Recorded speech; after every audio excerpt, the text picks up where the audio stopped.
Welcome to fitness and sports news. आज हमारे साथ हैं fitness expert mister Hemant Lamba, जो आपको फिटनेस की दुनिया से रूबरू करवाएंगे। Welcome sir. Thank you Dev. Hello everyone, this is Hemant Lamba. आज मैं आप लोगों के साथ फिटनेस फील्ड से रिलेटेड कुछ बातें शेयर करना चाहता हूँ, कुछ बताना चाहता हूँ, कुछ अवेयरनेस है और बहुत सी बातें हैं कि जो मैं काफ़ी टाइम से पब्लिकली करना चाह रहा था, जो मेरे लिए एक थोड़ा सा टफ पॉइंट हो रहा था कि मैं कैसे अपनी बात आप तक पहुंचाऊं। तो इतने लंबे टाइम के बाद हम लोगों ने एक सोल्यूशन निकाला fitness and sports news channel के जरिए।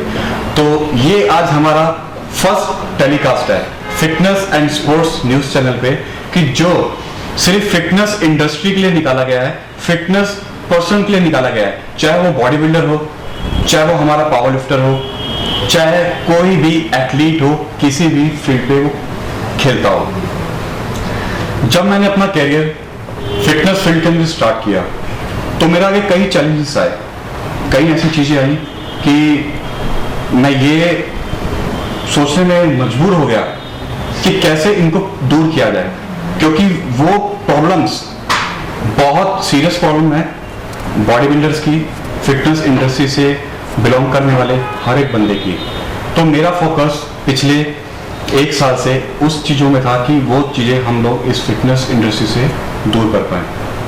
तो इसीलिए हमने ये एक सीरीज स्टार्ट करी है कि जिसपे हम जितने बंदे फिटनेस फील्ड से बिलोंग करते हैं और बहुत अच्छी अचीवमेंट उनकी इस फील्ड के अंदर है, तो उनके साथ एक फिट जोन इंडिया सीरीज हमने स्टार्ट करी है। फिट जोन इंडिया इसलिए कि हम इस जोन को फिट जोन बनाना चाह रहे हैं, इस इंडिया को फिट जोन बनाना चाह रहे हैं। तो जो ये हमारी सीरीज है फिट जोन इंडिया, उसमें हमारे पहले गेस्ट वो है कि इंडिया के अंदर उनको इंट्रोडक्शन की जरूरत नहीं है, लेकिन फिर भी आज मैं आपका उनके साथ इंट्रोडक्शन करवा देता हूं। Mister world Wasim Khan, welcome sir, welcome our show. बहुत बहुत धन्यवाद, आपने अपने इतने बिजी शेड्यूल से हमारे लिए, हमारे इस शो के लिए, फिट जोन इंडिया के लिए टाइम निकाला। मेरी तरफ से आपका हार्दिक स्वागत है sir. Thank you so much Raman ji. तो पहले वसीम खान जी, मैं चाहूँगा आपसे कि हमारी ऑडियंस को, हमारे दर्शकों को आप अपना इंट्रोडक्शन खुद दें अपनी अचीवमेंट के साथ। वैसे तो पूरी फील्ड आपसे बहुत अच्छी तरीके से परिचित है, लेकिन जैसा कि मैंने आपको बताया कि ये जो हमारी शो है, जो हमारी ये पहल है फिटनेस इंडस्ट्री से वो सब चीज़ें दूर करनी जो इस पे एक ग्रहण की तरह है, कि वो चीज़ें हमारी फिटनेस इंडस्ट्री को आगे नहीं बढ़ने दे रही है। तो हर एक एथलीट इसके अंदर इन्वॉल्व है, हर एक गेम, हर एक स्पोर्ट इसमें इंक्लूड है। तो मैं चाहूँगा कि पहले आप अपना इंट्रोडक्शन दें अपनी अचीवमेंट के साथ। हाय एवरीवन, अचीवमेंट्स के बारे में मैं आपको बता दूं मैं अपनी मेरा बॉडी बिल्डिंग कैरियर है वो मैंने 99 में स्टार्ट किया, और फर्स्ट जो मेरा मेडल आया 2001 में आया, जो स्टेट लेवल चैंपियनशिप थी मिस्टर दिल्ली, उसमें गोल्ड मेडल मेरा आया। तो 2001 से मैं बोलूँगा या 2000 से बोलूँगा मेरा कैरियर स्टार्ट हुआ। 2001 से 2016 तक यानी 13 बार मैं मिस्टर दिल्ली बना, 5 बार मैं मिस्टर इंडिया बना, mister Asia, 2 times world champion, overall world champion, mister universe gold medalist, mister galaxy pro gold medalist. तो जितनी भी नेशनल इंटरनेशनल चैंपियनशिप है या स्टेट लेवल चैंपियनशिप है, सब में मेरा गोल्ड मेडल है। और मैं बहुत प्राउड फील करता हूँ अपने ये मेडल्स गिनाने में, क्योंकि ये मेडल्स बहुत ही एक स्ट्रगल करके, एक बहुत मेहनत करके मैंने कमाए हैं। तो बस ज़्यादा नहीं बोलूँगा, यही मेरे अचीवमेंट्स हैं। बाकी हेमंत जी। राइट सर, ये अचीवमेंट बहुत बड़ी अचीवमेंट है, और आपने अपनी इस बात पे एक चीज़ बहुत अच्छी कही कि प्राउड होता है अपने ये मेडल, अपनी ये अचीवमेंट गिनाने के लिए, क्योंकि हर एक बॉडी बिल्डर ये मेडल पाने के लिए बहुत स्ट्रगल करता है, और एक कॉमन मैन वो स्ट्रगल नहीं देख पाता कि वो मेडल, वो अचीवमेंट पाने के लिए उसने कितने सेक्रीफाइस किए, कितनी चीज़ों से उसने समझौता किया, तब जाके वो मेडल जीत पाता है। तो वसीम जी, हमारा जो ये शो है और जो चीज़ ये हमने एक पहल स्टार्ट करी है उसका मेन रीज़न ये है कि जो हमारी बॉडी बिल्डिंग फील्ड के अंदर बॉडी बिल्डर्स के आगे जो प्रॉब्लम्स आती हैं, मेन प्रॉब्लम्स जो उनके आगे क्या वो बेशक सप्लीमेंट हो, उनके वर्कआउट प्लान के बारे में हो, डाइट प्लान के बारे में हो, और साथ के साथ कि जो इसके अंदर अवेयरनेस की कमी है। जब से मैं इस फील्ड पे आया हूं और जैसा कि मैंने देखा है कि काफी पुराने बॉडी बिल्डर्स हैं कि जिनको आज तक प्रॉपर सप्लीमेंटेशन के बारे में नहीं पता, प्रॉपर न्यूट्रिशन के बारे में नहीं पता। लड़कों को कहीं ना कहीं उनकी तरफ से एक मिसगाइडेंस मिल रही है कि उनको वो कहीं ना कहीं मिसगाइड कर रहे हैं, क्योंकि जितनी इंफॉर्मेशन, जितनी नॉलेज उनके पास है वो उतनी दे पा रहे हैं। बट अगर कहीं ना कहीं 2-3 चीजें मेरे सामने जो आ चुकी हैं कि टेक्निकली वो चीजें गलत हैं, तो आपके हिसाब से ये कितनी हद तक बात सच है जो मैं कह रहा हूं, क्योंकि आप इस फील्ड पे मेरे से बहुत पुराने हैं। जैसा कि मैंने आपको बताया कि हम लोग अभी रिसेंटली इस फील्ड के साथ कनेक्ट हुए हैं, तो आपकी शुरुआत 1999 से है। 2001 में आपने मिस्टर दिल्ली गोल्ड मेडल आप जीत चुके थे। तो तब से लेके अभी तक का जो आपका एक एक्सपीरियंस रहा है, उसमें आपने क्या प्रॉब्लम्स देखी हैं बॉडी बिल्डर्स के आगे? हेमंत जी, प्रॉब्लम्स बहुत हैं, अभी तक भी ये लोग फेस कर रहे हैं उस चीज को। हम लोग खैर उस चीज से निकल चुके हैं, क्योंकि मेरा 17 साल का सफर इस चीज का रहा है। तो इन 17 साल के अंदर मैंने ये देखा है कि हम लोगों को गाइडेंस प्रॉपर मिल नहीं पाती थी उस टाइम पे भी। मैं आज के लोगों का या आज की जनरेशन की बात नहीं करता, मैं अपने आप को लेके बात करूंगा। जो भी जेन्युइन चीज है, जो मैंने भी फेस किया है, मैंने कई साल फेस किया है कि गाइडेंस ही नहीं मिलती थी हम लोगों को। राइट। अब इस गाइडेंस की बहुत ज्यादा कमी है, सप्लीमेंटेशन की कमी है। आप आज तक भी देखते होंगे कि सप्लीमेंट हमें यही नहीं पता होता कि हम ये वो ओरिजिनल खा रहे हैं कि हम फेक खा रहे हैं। Right. हमें यही नहीं पता कि हमारे पास बाहर से सप्लीमेंट आ रहा है या कहां से आ रहा है, हमें यही नहीं पता कि वो हमें हमारे तक ओरिजिनल पहुंच रहा है या नहीं पहुंच रहा है। पॉइंट है बॉडी बिल्डिंग के अंदर, सप्लीमेंट के अंदर डुप्लीकेसी और प्रॉपर डाइट बॉडी बिल्डर तक नहीं पहुंचती। वो बेचारा एफर्ट्स करके कहीं ना कहीं से उसके पैसे तो जुटा लेता है, बट वो उसकी वर्थ इट नहीं हो पाते, क्योंकि जब वो पैसे लेके मार्केट जाता है, परचेजिंग करता है, तो उस बेचारे को क्या मिलता है? एक फेक सप्लीमेंट, या उसको इतना कॉस्टली दे दिया जाता है कि out of the world afford नहीं कर पाता। और मेन गाइडेंस भी है, क्योंकि प्रॉपर गाइडेंस नहीं मिलती है। आजकल के बच्चों को वही है कि ट्रेनर्स तो सारे बने हुए बैठे हुए हैं, लेकिन उन ट्रेनर्स को वो नॉलेज नहीं है कि वो किसी प्रॉपर एक एथलीट्स को या बॉडी बिल्डर को वो तैयार कर पाए। और वो उस चीज को एक्सेप्ट भी नहीं करते हैं कि मेरे से ये नहीं होगा, मैं आपको तैयार नहीं करूंगा। वो ओपनली बोलते हैं कि नहीं, मैं आपको कंपटीशन के लिए मैं प्रिपरेशन कराऊंगा, बल्कि उसको वो नॉलेज नहीं है। तो ऐसा भी हो रहा है, उनको वो करना पड़ता है, जिससे कि कहीं ना कहीं लड़के का लॉस होता है, उसकी बॉडी के अंदर गलत चीजें वो लोग डाल देते हैं, जिससे उनको कहीं ना कहीं हार्म होता है। यहाँ पे फिर बात कहाँ जाती है कि सप्लीमेंट का साइड इफेक्ट, बट एक्चुअल वो चीज नहीं होती। जैसा कि मैं अपने पिछले भी कई इंटरव्यूज या अपनी फिटनेस क्लासेस में कह चुका हूँ कि जैसे प्रोटीन का कोई साइड इफेक्ट नहीं होता। अगर आप एक अच्छी क्वालिटी का प्रोटीन ले रहे हैं, खा रहे हैं, उसका कोई साइड इफेक्ट नहीं है। साइड इफेक्ट कहाँ है? जो अभी आपने बताया कि जिसको प्रॉपर नॉलेज नहीं है, तो वो लड़के को गाइड करते हैं, अपने हिसाब से अपने फॉर्मूले उन पे लागू करते हैं। जहाँ कहीं ना कहीं लड़के को कुछ रिएक्शन हो गया, साइड इफेक्ट हो गया, तो वहां लड़के के माइंड पे आता है कि मुझे सप्लीमेंट से इसका साइड इफेक्ट हो गया। और वो प्रॉब्लम हेमंत जी फिर आती है हमारी जो फिटनेस इंडस्ट्रीज है उस पे आ जाती है। बदनाम हमारी इंडस्ट्रीज हो रही है इसके अंदर उन लोगों के की वजह से जिनको इस चीज के बारे में पता ही नहीं कि फिटनेस है क्या। राइट। और वो लोग उन बच्चों को गाइड, क्योंकि आज की जनरेशन को तो पता ही नहीं ना कि कौन मुझे ट्रेन कर रहा है, कौन मुझे ट्रेन नहीं कर रहा है। वो तो एक जिम में जाते हैं, एडमिशन कराते हैं, उनको लगता है जो ट्रेनर है उनको सारी नॉलेज है। ऑब्वियसली जिम में कोई ज्वाइन करने से पहले उस ट्रेनर की क्वालिफिकेशन नहीं पूछता, किसी को कुछ नहीं पता कितने क्वालिफाइड ट्रेनर आपके पास हैं या वो वर्कआउट के बारे में कितना। तो ये प्रॉब्लम तो हो ही रही है।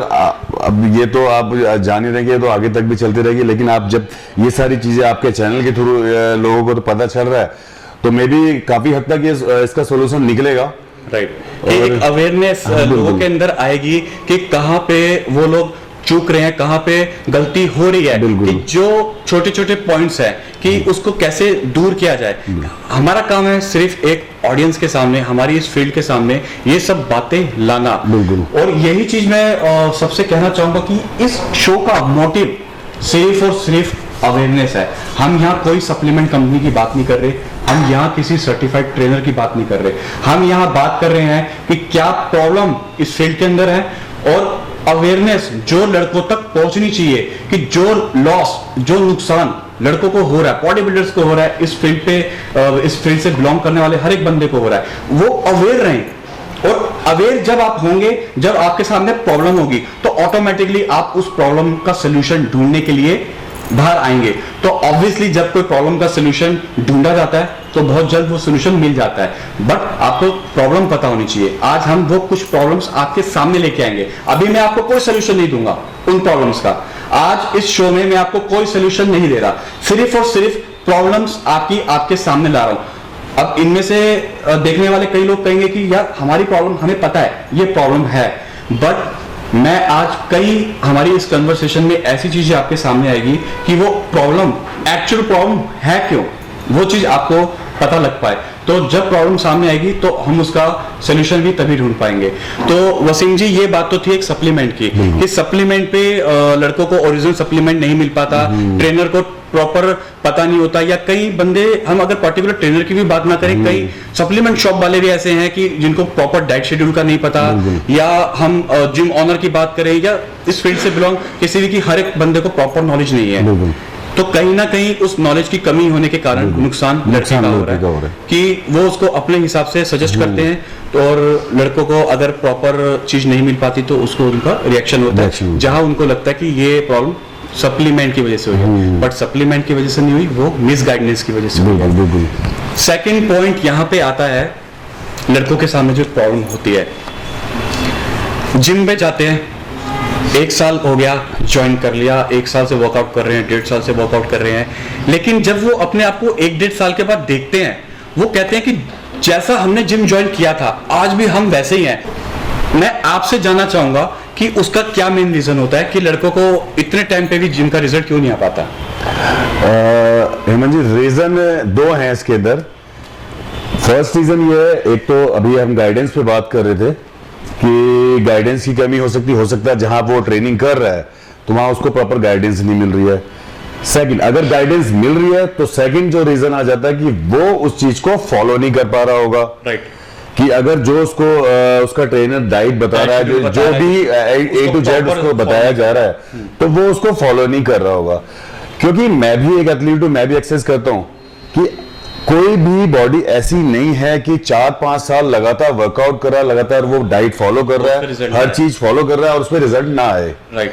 तो ये तो मैंने दोनों रीजन बताया, दोनों में से एक रीजन तो होगा ही होगा उसका। राइट। तो ये सबसे मेन रीजन है। मेन रीजन ये है, लेकिन जहां तक मैं इस फील्ड को देख पाया हूं और जो मेरी समझ कहती है कि वहां देखो, रिजल्ट 3 चीजों पे डिपेंड होता है। पहला हमारा डाइट पार्ट, दूसरा हमारा वर्कआउट शेड्यूल, तीसरी हमारी सप्लीमेंटेशन। जब इन 3 चीजों का प्रॉपर एक बैलेंस होता है तब हमारी बॉडी रिएक्ट करती है। अगर हम सप्लीमेंट अच्छा ले रहे हैं बट हमारा वर्कआउट शेड्यूल अच्छा नहीं है, तब भी हमारी बॉडी रिएक्ट नहीं करती।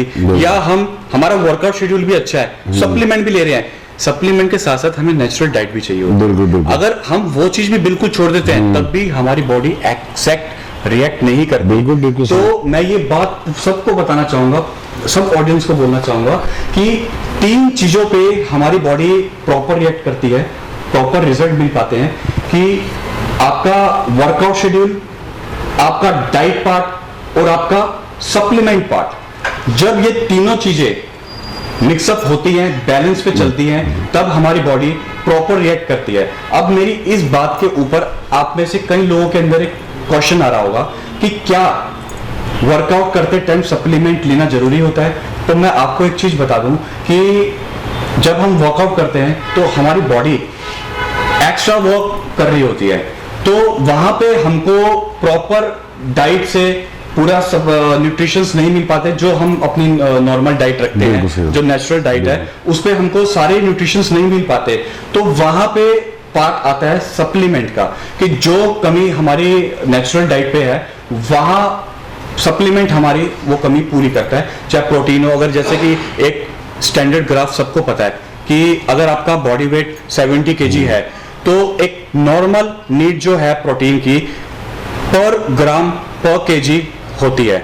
अगर वो बॉडी बिल्डर है, वर्कआउट कर रहा है, तो वहां पे हमारी नीड जो है वो 2 ग्राम पर kg आ जाती है। यानी 70 kg अगर बॉडी वेट है तो हम अगर जिम करते हैं और हमें मसल्स अच्छा डेवलप करना है तो 140 ग्राम हमें पर डे चाहिए प्रोटीन, तब हमारे मसल्स को उतना फ्यूल मिल पाता है ताकि वो हमारी बॉडी ग्रो करे। तो ये तो था सप्लीमेंट पार्ट। और यही चीज बताता कि जो बॉडी ग्रो नहीं हो पाती उसमें 3 चीज का बैलेंस। हाँ ब्रदर, मैंने यही आपको बताया ना, बैलेंस वही मैंने शॉर्ट में बता दिया आपको कि अगर आप प्रॉपर तरीके से फॉलो करेंगे, जो आपका ट्रेनर साहब आपको गाइड करेगा कि आप जो बता ही रहे हैं सारी चीजें वो फॉलो करोगे तो 100%। अगर एक भी चीज अनबैलेंस होगी तो वहां पे आपको प्रॉपर रिजल्ट नहीं मिल पाएगा जितना मिलना चाहिए। बिल्कुल सर, एक मसल्स इंजरी भी पार्ट है लड़कों के आगे जो उनके लिए बहुत मैटर भी करता है और प्रॉब्लम भी है इस फील्ड के अंदर कि लड़कों को ड्यूरिंग द वर्कआउट या जब वो किसी चैंपियनशिप की तैयारी कर रहे होते हैं तो उनको इंजरी हो जाती है। तो उसका मेन रीजन क्या है? मेन रीजन उसका वही है कि जब हम वर्कआउट स्टार्ट करते हैं तो ज्यादातर क्या होता है ना कि हमारे और हमने बिना वार्म अप के, बिना कार्डियो जो भी हमने थोड़ा बहुत वार्म अप करना है, बिना उसके हम लोग अपना सीधा स्ट्रेंथ वर्कआउट स्टार्ट कर दिया, जो भी हैवी वर्कआउट स्टार्ट कर दिया। तो जब आप हैवी वर्कआउट आप करोगे तो बिना वार्म अप के करोगे तो बेसिकली इंजरी होने के चांस ज्यादा बढ़ जाते हैं, क्योंकि आपने उस मसल का उसको वार्म ही नहीं किया है आपने। तो बेसिकली यही है कि आप मसल्स, सॉरी मैं रोकना चाहूंगा, मसल्स इंजरी जो है तो उसका ज्यादा रोल वहां आता है जहां पे हम रॉन्ग वेट उठाते हैं या हम जब वर्कआउट कर रहे हैं तो हमारा बॉडी पोस्चर ठीक नहीं है। जो एक आपने वार्म अप की बात कही वो अपनी हद तक बिल्कुल सही पॉइंट है। स्टार्टिंग आप वार्म अप ही हो गए ना, आप वार्म अप से ऊपर जाओगे तो मूवमेंट आ गई। अब आप अपने अकॉर्डिंग अपना वेट आप कितना हैवी ले रहे हो, आपकी बॉडी उतना वेट अलाउ कर रही है नहीं कर रही है, एक्सेस में लोगे तो इंजरी हो जाएगी, मूवमेंट गलत होगी तो इंजरी हो जाएगी। तो ये सारे पोर्शन इसके हैं, पार्ट हैं उसके। यानी कि जब भी आप लोग जिम पे जाएं, वर्कआउट करें, तो एक चीज बिल्कुल ध्यान में रखिएगा कि विदाउट वार्म अप आपको वेट नहीं लेना है, डायरेक्ट जाके वेट ट्रेनिंग नहीं स्टार्ट करनी है। आप थोड़ा सा वार्म अप कीजिए, उसके बाद वेट ट्रेनिंग स्टार्ट कीजिए। साथ के साथ जब आप वेट उठा रहे हैं, वेट पुल कर रहे हैं, तो एक चीज इंश्योर कर लीजिएगा कि आपका बॉडी पोस्चर एकदम करेक्ट होना चाहिए, क्योंकि अगर बॉडी पोस्चर आपका करेक्ट नहीं होगा तो वहां पे मसल्स इंजरी के चांसेस बहुत ज्यादा बढ़ जाते हैं। आई थिंक जो भी मैंने अपनी लाइफ में, अपने इस कैरियर में बॉडी बिल्डर से मिला हूँ, पावर लिफ्टर से मिला हूँ जो पुराने हैं, जो इंजरी के शिकार हो चुके हैं, तो उनका भी ओपिनियन, उनका भी कहना यही है कि गलत वेट उठा लेने से हमारे को इंजरी हो गई। तो हम अपनी इसी बात से अपनी ऑडियंस को यही अवेयर कर रहे हैं, जब भी हैवी वेट वर्कआउट करो किसी ट्रेनर की गाइडलाइंस के अंडर, या ये चीज इंश्योर कर लो कि जिस बॉडी पार्ट का वर्कआउट कर रहे हैं उसका पूरा स्ट्रेस उसी मसल्स पे पड़ रहा है, तो वहां पे आप इंजरी से बच सकते हैं। और साथ के साथ वसीम जी, मैंने सुना है कि आपकी वाइफ भी इस इंडस्ट्री से हैं और इंटरनेशनल गोल्ड मेडलिस्ट हैं फिटनेस के अंदर। तो मैं चाहूंगा कि हमारे ऑडियंस को आप अपनी वाइफ से भी थोड़ा इंट्रोड्यूस करवाइए और बताइए कि वो भी, उनकी भी अचीवमेंट क्या क्या है। वाइफ, मेरी वाइफ के महक वसीम खान उनका नाम है, और वो एक मिस फिटनेस मॉडल हैं जो इंडिया की एक फर्स्ट विमेन हैं, जो इंडिया की फर्स्ट बिकनी एथलीट हैं जो इंटरनेशनल लेवल पे गोल्ड मेडल लेके आई हैं। अभी रिसेंटली 2016 में अक्टूबर में इटली में चैंपियनशिप हुई थी, मिस गैलेक्सी, तो उन्होंने मिस फिटनेस मॉडल कैटेगरी के अंदर गोल्ड मेडल लिया और वहाँ हिंदुस्तान का तिरंगा उन्होंने लहराया। और मैं एक बहुत एक प्राउड से ये चीज बोलता हूं कि उस लेडी को कि वो 2 बच्चों की माँ है, 2 बच्चों को संभालना, अपने घर को संभालना, उसके बाद अपने देश के लिए मेडल लेके आना। तो मैं सल्यूट करता हूं, मैं पीछे उसके सल्यूट कर रहा हूं कि आज भी अभी रिसेंटली उसकी सर्जरी हुई है, लेकिन उस सर्जरी के 4 दिन बाद भी आज वो जिम में जाके उसने वर्कआउट किया है। अभी लेग्स की उसकी सर्जरी हुई है, तो इतनी फिटनेस फ्रीक है। मैंने इतनी फिटनेस फ्रीक आज तक कोई लेडी नहीं देखी है जिन्होंने मतलब ये प्रण अपना रखा है कि मुझे हिंदुस्तान का नाम उस लेवल तक लेके जाना है जो आज तक नहीं हुआ है। यही चीज है वसीम जी, यही बातें हमारी फील्ड को, हमारे बॉडी बिल्डर्स को मोटिवेट करती हैं। अभी मैं काटूंगा, अभी मैं ये बताते मेरे ये रोंगटे खड़े हो रहे हो ये चीज करते हैं, तो क्योंकि ये चीजें मैं फेस करता हूँ, ये मैं बोलता हूँ, मैं देखता हूँ ये सारी चीजें, तो बहुत ज्यादा प्राउड फील होता है। मैं सबको बताता हूँ, यही चीज बोलता आया हूँ अपनी हर एक स्पीच के अंदर कि बॉडी बिल्डिंग बिना जुनून के नहीं होती, और जुनून वही होता है कि जो हर हद तक आपको ले जाए। कि ये मेरे लिए भी नई चीज थी, मैंने अभी ही सुना कि 2 बच्चों के बाद भी उन्होंने मिस गैलेक्सी का टाइटल जीता और हिंदुस्तान का तिरंगा बाहर लहराया और एक मेडल हिंदुस्तान के खाते पे लेके आई, वो अपने जुनून से, अपनी चाहत और अपनी लगन से, क्योंकि बिना लगन बिना चाहत के बॉडी बिल्डिंग नहीं हो सकती। ये आपके शौक से ही होती है, आप इसको काम समझ के करेंगे नहीं होगी। हम बॉडी बिल्डिंग की क्यों, हम कितने भी स्पोर्ट्स की बात करें, कोई भी स्पोर्ट्स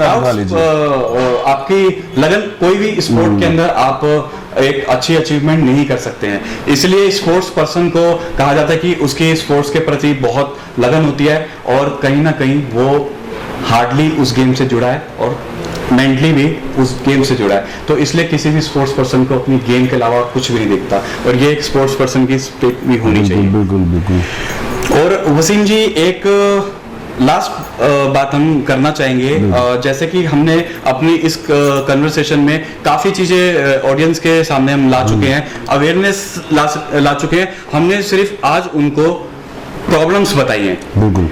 इनमें से काफी प्रॉब्लम्स उनको ऑलरेडी पहले से पता है, जो ये, क्योंकि वो इस चीज को फेस कर रहे हैं, लेकिन हमारा फिर भी काम क्या था, उनके आगे ये प्रॉब्लम्स रिपीट करना कि ये प्रॉब्लम्स है, क्योंकि हम अगले शो में आपको इन प्रॉब्लम्स का सलूशन देने वाले हैं। और अगर इन प्रॉब्लम्स के अलावा बॉडी बिल्डिंग फील्ड पे जो अटैच हैं, जो जुड़े हुए हैं, उनको लगता है कि इन प्रॉब्लम्स के अलावा भी कुछ ऐसी प्रॉब्लम्स हैं जो हमको पब्लिक के सामने लानी चाहिए, तो आप जरूर हमको सजेस्ट कर सकते हैं। आप हमें व्हाट्सएप कर सकते हैं, आप मैसेजेस कर सकते हैं, फेसबुक पेज पे जाकर के आप वहाँ पे इनबॉक्स छोड़ सकते हैं।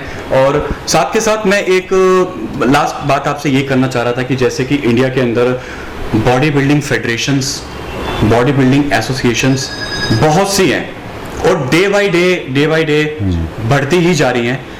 हर फेडरेशन, हर एसोसिएशन अपने लेवल पे अच्छा काम कर रही है, और सारे के सारे अपनी अपनी फील्ड के अंदर काम कर रहे हैं। वसीम जी, मेरा मानना ये है, और मेरी सोच जो इस दौरान बनी है वो ये बनी है कि अगर कहीं ना कहीं ये बॉडी बिल्डिंग फील्ड या लड़कों को जो प्रॉब्लम्स है, और बॉडी बिल्डिंग फील्ड थोड़ी सी रुक रही है, इतनी ज्यादा पब्लिकली हाइप नहीं हो पा रही, उसका रीजन ये है कि हर फेडरेशन अपने लिए काम कर रही है, अपने अपने जगह काम कर रही है। क्या इन सब फेडरेशंस को एकजुट होके काम नहीं करना चाहिए?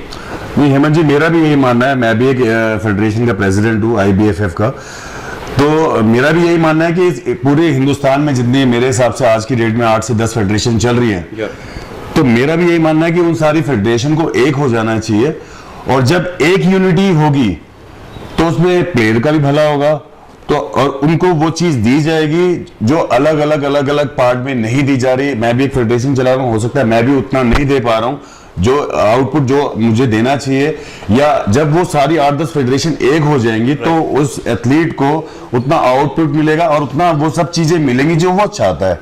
वो तभी हो पाएगा जब सारी फेडरेशन एक होंगी। राइट। वसीम जी, एक चीज और आती है, लास्ट चीज मैं आपसे पूछना चाहूंगा कि जैसे कि हम सब जानते हैं कि इंडिया के अंदर बहुत सी फेडरेशंस हैं, और हर फेडरेशन अपनी अपनी जगह पे अच्छा काम कर रही है, और दिन पर दिन बॉडी बिल्डिंग फेडरेशन बढ़ती भी जा रही है, और यहाँ पे सारी ग्रुप सारे फेडरेशन अपने अपने लिए अपनी अपनी जगहों पे काम कर रही है। जैसा कि मैंने ऑब्जर्व किया है, अगर हम 2-4 फेडरेशंस की बात छोड़ दे तो जहां पे बात एक बड़ी क्वांटिटी की, एक बड़ी संख्या की आती है, वहां पे हम 2-4 को काउंट नहीं करते। अगर 2-4 फेडरेशंस का मानना है या वो साथ मिलके काम कर भी रही हैं तो उतनी काउंट नहीं होती, उतने से काम नहीं चलता। तो मेरा पॉइंट ये है कि इतनी फेडरेशंस हैं, क्या इन सब फेडरेशंस को एक साथ होके काम नहीं करना चाहिए? अगर ये सारी फेडरेशन, सारे ग्रुप एक साथ मिलके काम करें तो मेरा मानना है कि बहुत जल्द इस इंडस्ट्री के अंदर बहुत अच्छी इंप्रूवमेंट और एक ग्रोइंग आएगी और हर एक बॉडी बिल्डर को बहुत सपोर्ट मिलेगी। तो इसमें आपका क्या ओपिनियन है? नहीं हेमंत जी, मैं आपकी बात से एग्री करता हूँ इस चीज़ में। मेरा भी यही मानना है। अभी लास्ट टाइम तक मैं भी यही सोचा था कि ये सारी चीज़ें एक हो जाएंगी, बट ऐसा नहीं हुआ। अभी रिसेंटली भी 1 साल पहले मैं भी एक IBFA फेडरेशन रन कर रहा हूँ हिंदुस्तान के अंदर, उसका प्रेसिडेंट हूँ मैं। तो मैं आज भी ये चाहता हूँ कि हमारी जितनी भी फेडरेशन हैं वो एकजुट कर काम करें, एक यूनिटी हो उनकी, एक ही फेडरेशन हो हिंदुस्तान के अंदर, तभी एक एथलीट का मतलब भला हो सकता है। उसका सोल्यूशन भी तभी नहीं कर सकता है जो आजकल आप देख रहे हैं कि हर कोई एथलीट किसी फेडरेशन में परेशान हो रहा है, कोई किसी में कोई प्रॉब्लम चल रही है, किसी कोई भी प्रॉब्लम चल रही है, उसका एथलीट उसमें नहीं खेल सकता। ये बाउंडेशन अलग अलग फेडरेशन की है, काम सारी कर रही है फेडरेशन है, मैं किसी फेडरेशन को गलत नहीं कहूंगा, बट कहीं ना कहीं एक एथलीट का नुकसान हो रहा है उसके अंदर। उसको ये समझ में नहीं आ रहा मुझे कहाँ पे जाना चाहिए, कहाँ नहीं जाना चाहिए। तो उसका सोल्यूशन तो ये है कि सारी फेडरेशन को एक हो जाना चाहिए। ठीक है, मेरा भी यही मानना है। बहुत अच्छी सोच है सर, लेकिन यहाँ पे अब एक क्वेश्चन ये आता है, एक तो हो जानी चाहिए, अब वो एक फेडरेशन चलाएगा कौन? इंडिया के अंदर ये प्रॉब्लम्स हर एक फील्ड के अंदर देखी गई है। जहां पे यूनिटी की बात होती है, जहां पे एसोसिएट होने की बात होती है, वहां पे क्वेश्चन आ जाता है कि अब इसको चलाएगा कौन? जैसा कि आपका भी यही मानना है, मेरी भी यही सोच है, और बहुत से बंदे ऐसे होंगे कि जो यही चीज सोचते होंगे। लेकिन बात यहाँ पॉइंट आता है कि अब इस पूरी फेडरेशन को ज्वाइन करके उसको चलाएगा कौन? तो इसका आपके नजर में क्या सोल्यूशन है? एक ओपिनियन जस्ट कि देखने वालों को अवेयरनेस रहे। मेरा ओपिनियन यही है कि जो आप ये देख रहे हैं कि इतनी फेडरेशन बनी हुई है, इसकी इतनी फेडरेशन बनने का रीजन ही यही है कि उसको चलाएगा कौन? क्योंकि आज की डेट में हर कोई चाहता है कि मैं सबसे ऊपर बैठूं, कि प्रेसिडेंट मैं ही बनूं, जनरल सेक्रेटरी मैं ही बनूं। तो वो जहां पर एक वो पोस्ट वाली बात आ जाती है ना, तो वही एक ऐसे मेन रीजन ही यही है जो फेडरेशन एक नहीं हो पा रही है।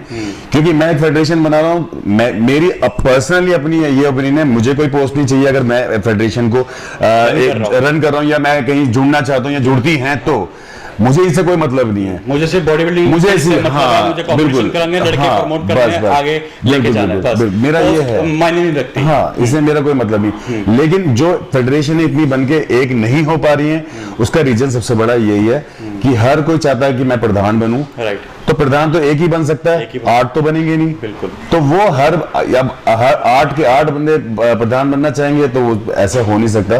तो इसका एक ये मेरी समझ से एक सोल्यूशन हो सकता है वसीम जी, कि जैसे एक मीटिंग रखी जाए, सारे फेडरेशंस जो अच्छा काम इंडिया में कर रहे हैं, मेन जिनके पूरे ग्रुप्स हैं, हम यहाँ नाम किसी का नहीं लेंगे, तो सब एकजुट हो, मिले, सबको सबके एरिया, सबकी स्टेट उस हिसाब से डिवाइड कर दिया जाए, नाम एक चले, अलग अलग नाम नहीं चाहिए, नाम एक चले, कोई भी हो सकता है। और जितने बंदे फिटनेस फील्ड से जुड़े हुए हैं, जितने बंदे फेडरेशन से जुड़े हुए हैं, जो बंदा अपनी जगह पे काम कर रहा है वो बंदा अपनी जगह पे काम करता रहे, कोई इशू नहीं है। डिवाइडेशन हो जाए लेकिन अंडर दी वन रूफ, यानी एक जगह पे उसको हम एक एसोसिएट करके अगर ला पाए और सब बंदों को उनके काम सौंप दिए जाए तो आई थिंक एक अच्छी शुरुआत हो सकती है बॉडी बिल्डर्स के लिए, फिटनेस फील्ड के लिए, क्योंकि यहाँ पे मोटिव है सिर्फ एक फिटनेस फील्ड को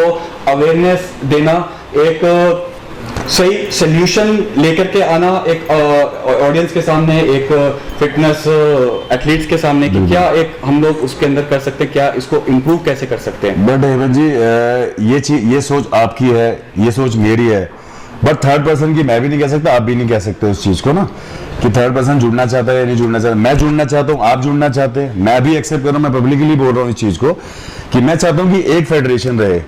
मुझे खुद नहीं, मैं खुद एक एथलीट हूँ, मुझे खुद नहीं अच्छा लगता कि यार 8-8 हम लोग मिस्टर वर्ल्ड बन रहे हैं यार, मिस्टर इंडिया हर साल 8-8 बन रहे हैं, अलग-अलग नामों अलग से अलग। जा तो रहा मुझे खुद इस चीज का मैं इतनी मेहनत कर रहा हूँ, इतने सालों से मैं लगा हूँ, मैं वर्ल्ड चैंपियनशिप खेल के आता हूँ, तो मैं भी वर्ल्ड चैंपियन हूँ, सारे वर्ल्ड चैंपियन है। मैं किसी को ये नहीं बोलूंगा कि यार वो उस फेडरेशन में खेल के आया तो वो वर्ल्ड चैंपियन ही, सारे हर कोई मेहनत करके जा रहा है, उस प्लेटफॉर्म में जीत के आ रहा है। वहां जीतना ही बहुत अपने आप में एक बहुत बड़ी बात होती है, कहीं भी खेले कहीं भी जीत के आएगा, अपने आप में एक बहुत बड़ी बात है।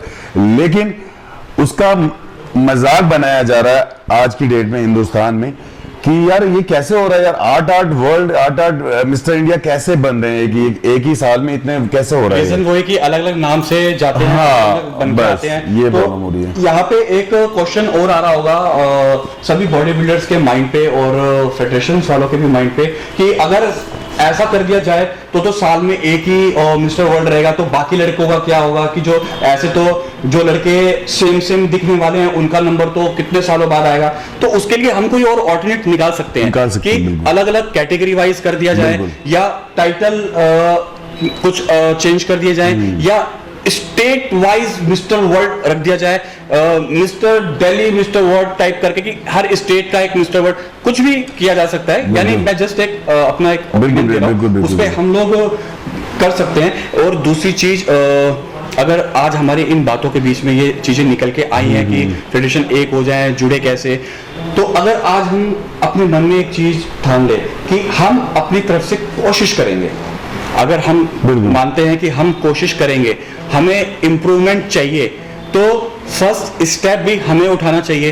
तो हम अपनी तरफ से कोशिश करेंगे कि एक ऐसी कोई मीटिंग रखी जाए, या एक ऐसी कोई हम कन्वर्सेशन पूरे एसोसिएशन के अंदर, पूरे ग्रुप के अंदर ऐसे ही करें कि जहां पे सारे ही एसोसिएशन वालों को इनवाइट किया जाए, वहां एक टेबल पे बैठ के अपनी प्रॉब्लम्स जब शेयर करी जाएंगी तो जरूर कोई ना कोई हल निकलेगा। क्योंकि जहां तक मैं मानता हूं और जहां तक मैंने फील किया है, हर बंदा ये चाहता है कि इसमें इंप्रूवमेंट आए फील्ड के अंदर। मैंने बॉडी बिल्डिंग फील्ड में ऐसा बंदा कोई नहीं देखा कि जो चाह नहीं रहा कि इस पे इंप्रूवमेंट आए, या ये फील्ड आगे और ग्रो करे, या जो बॉडी बिल्डर्स की प्रॉब्लम है वो खत्म हो। हर बंदा चाह रहा है, लेकिन अब वो हो कैसे, उनके आगे ये मेन पॉइंट आ रहा है। तो मैंने अपनी इस पहल से, इस इंटरव्यू सीरीज से यही चीज स्टार्ट करी है कि मैं ये चीज खत्म कर पाऊं। आज ये हमारा फर्स्ट टेलीकास्ट है, बट रोज हर ऑर्डिनेट डेज एक मेरा टेलीकास्ट होगा, बड़े बड़े एथलीट्स के साथ, फेडरेशंस के साथ, जो इस फील्ड से बिलोंग करते हैं, ताकि सबके ओपिनियन मैं ऑडियंस के आगे, इस फील्ड के आगे रख पाऊं, ताकि सबके सामने एक अवेयरनेस रहे कि हर बंदा क्या चाहता है, और फिर उसका सोल्यूशन जरूर ढूंढा जाए। क्योंकि अपने इस कैरियर में इतने टाइम जितना मैंने बॉडी बिल्डिंग फील्ड पे दिया है, तो सोल्यूशन मुझे यही मिल पाया कि हम बात करेंगे तो सोल्यूशन हो पाएगा। हम अपनी अपनी जगह पे बैठ के अपने ओपिनियन देते रहें, आई थिंक ये ठीक नहीं है। इसलिए मैं पब्लिक के लिए आया, और मैं अब बीच में आकर के बात करना चाह रहा हूं सबके साथ। सारे बंदे आएंगे हमारे साथ, सब बैठेंगे और सोल्यूशन निकालेंगे। शुरुआत वसीम खान जी से हुई है, और इन्होंने इस चीज पे पूरा सपोर्ट किया है कि मेरा पूरा सपोर्ट आपके इस मुहिम पे है कि हम लोगों को इस फील्ड के लिए कुछ करना चाहिए, बॉडी बिल्डर्स के लिए कुछ करना चाहिए। तो वसीम जी, हम आज एक प्रण करते हैं कि हम अपनी तरफ से कोशिश करेंगे, और कोशिश करने से ही कुछ होता है। कि जैसे कि कहावत है, हिम्मत है बंदा, मदद है खुदा। तो थैंक यू सर, आप इस कंपटीशन के लिए जो हम लोग अभी, मैं वो चीज आपको अपने नेक्स्ट वीडियो में बताऊंगा, जो वसीम खान जी के साथ ही हमारा एक नेक्स्ट इंटरव्यू होगा, कि जो एक कंपटीशन के जरिए हम लोग पूरी फील्ड को एक रूफ के अंदर ले आएंगे। तो कहीं ना कहीं वो हमारे लिए बहुत बेनिफिट देगा कि जहां पे परिवार के सारे सदस्य एक छत के अंदर होंगे, तो वहां पे अगर परिवार के सदस्यों के बीच में जितनी भी मिसअंडरस्टैंडिंग कह लो, नाराजगी कह लो, तो कहीं ना कहीं दूर जरूर होगी। तो थैंक यू वसीम जी हमारे इस इंटरव्यू के लिए आने के लिए, एंड थैंक यू ऑडियंस, आपने इतना टाइम दिया, हमें सुना, और हमने अपने विचार आपके आगे रखे। नेक्स्ट इंटरव्यू पे मिलते हैं, अगला टेलीकास्ट जल्द करेंगे। Thank you, thanks to all. Stay fit, stay healthy. Thank you.